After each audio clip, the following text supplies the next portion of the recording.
अच्छा पढ़ने वाला व्यक्ति वह छात्र संघ का चुनाव लड़े, ये हमने अपनी आंखों से सुशील जी को देखा। और सारी विद्यार्थी परिषद ने मेहनत की, वो जनरल सेक्रेटरी बने, बाद में उन्होंने लंबा अरसा।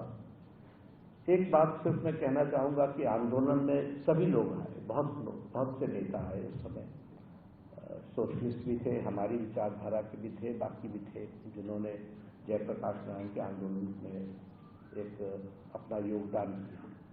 लेकिन ईमानदारी से आंदोलन को और आंदोलन में ईमानदारी से अपनी जिम्मेवारी निभाना, ये हमने सुशील जी में देखा।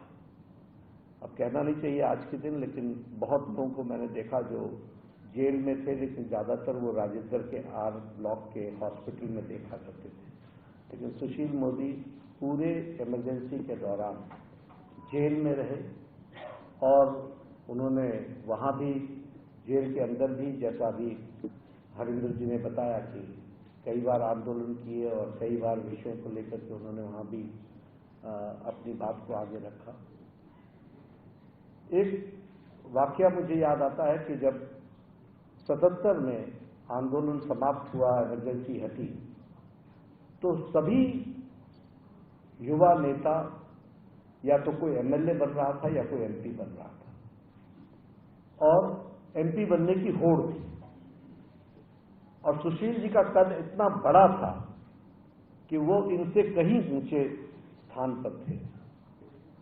ऐसे में उन्होंने उस समय, गोविंद जी की भी प्रेरणा मिली उनको, और उन्होंने उस समय ये तय किया कि नहीं, न मैं एमपी बनूंगा, न मैं एमएलए बनूंगा, मैं छात्र जीवन में काम करूंगा। और फिर उन्होंने लंबा अरसा छात्र जीवन में गुजारा।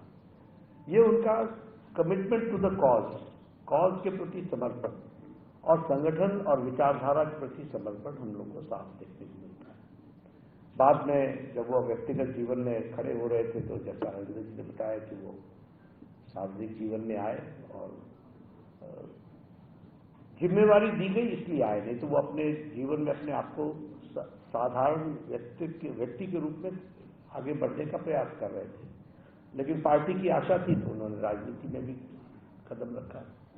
जैसा अभी विनय जी बता रहे थे, बहुत अध्ययनशील थे, और अध्ययनशील सिर्फ अर्थ के विषय में नहीं थे, सभी विषयों के बारे में उनकी बारीकी में जाना, उसको समझना, ये सुशील जी से हम सबको सीखना चाहिए राजनीतिक जीवन में। अगर ये हम कहें कि वो चलते फिरते रेफरेंस पॉइंट थे, तो ये गलत नहीं होगा किसी भी विषय पर। जीएसटी में उनका बहुत बड़ा योगदान है, जीएसटी काउंसिल में, और जीएसटी काउंसिल में उन्होंने अपने कॉन्ट्रीब्यूशंस को दर्ज कराया। जैसा हरवर्ष जी कह रहे थे कि उनके इंटरवेंशंस नीतियों में परिवर्तित करने में बहुत बड़ा योगदान रहा है। तो इसलिए अगर हम देखें तो एक सीरियस पॉलिटिकल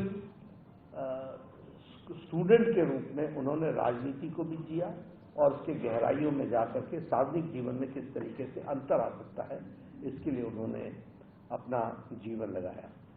हम चुनाव समिति की बैठक में बैठते थे तो मैं हमेशा सुशील जी से ही पूछ लेता था, बताओ भाई इस कंस्टिट्यूंसी का क्या है। तो वो उसकी पूरी डेमोग्राफी, पूरा उसका चरित्र, क्या क्या है, क्या कमियां हैं, क्या मजबूतियां हैं, इतना गहन अध्ययन राजनीतिक तौर पर किसी भी कंस्टिट्यूंसी का देखा तो वह रेफरेंस पॉइंट सुशील मोदी। और बिहार में अगर आप देखें तो सारा बिहार को जानने वाले, घूमने वाले और कार्यकर्ताओं को नाम से पहचानने वाले हमारे नेतृत्व में बिहार में एक अकेली शख्सियत थे।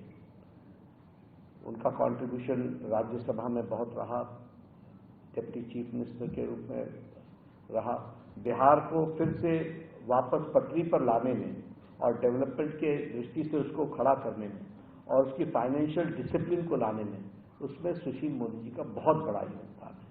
ये सिर्फ तभी समझ में आता है जब लोग राजनीतिक विज्ञान के तरीके से उनकी नीतियों का अध्ययन करें, उनके कार्यक्रमों का अध्ययन करें तो समझ में आएगा।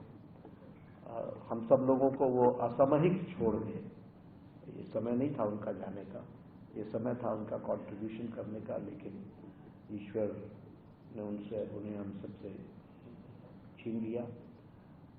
मैं ईश्वर से यही प्रार्थना करता हूं कि अपने चरणों में उनको स्थान दे, उनके परिवार को ताकत मिले। बहुआयामी व्यक्तित्व के धनी थे। हम सब लोगों को लंबे समय उनके साथ काम करने का ही मौका मिला और प्रेरणा मिली। हम सब लोग उनको श्रद्धांजलि भी देते हैं। ईश्वर उनको स्थान दे। ओम शांति।